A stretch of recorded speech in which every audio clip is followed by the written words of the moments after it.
Welcome back. In this session, I want to shift the conversation from AI tools and systems into something even more foundational: financial identity. Because before we talk about scaling, investing, freedom, or building something meaningful, we need to understand the role we are currently living in. Most people are already operating inside a financial identity: employee, business owner, investor, or somewhere in between.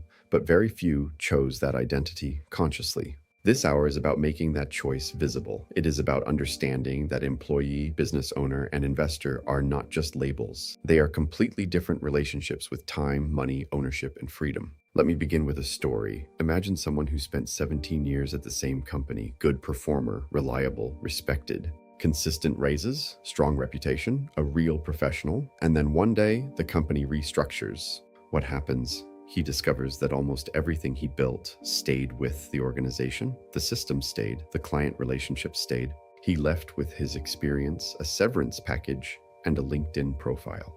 That does not make him a failure. It makes him an employee. One of the clearest frameworks for understanding this is the cash flow quadrant. There are four major financial identities: E for employee, S for self-employed, B for business owner, and I for investor. Most people only know one or two of these deeply, usually E and maybe S, but most long-term leverage and financial freedom live on the B and I side. On the left side of the quadrant, income is generally tied to your direct labor. On the right side, leverage begins, systems begin, capital begins. Let's start with the employee identity.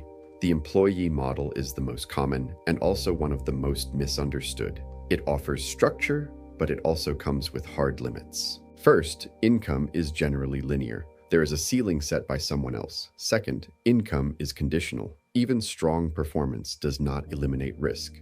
Third, skills are yours, but results belong to the organization. And fourth, time is the primary currency. Employee income is a direct exchange of time for labor. Now let's move to the self-employed identity. This is where people often believe they have become entrepreneurs, but many have really just created a harder version of a job. Why? Because the self-employed person often still owns the labor, not the system. If they stop working, revenue often stops. If they want to scale, they run into the limits of time. The key insight is this: self-employment is not the final destination. Very often, it is a crossing point between employee and business owner, if handled intentionally.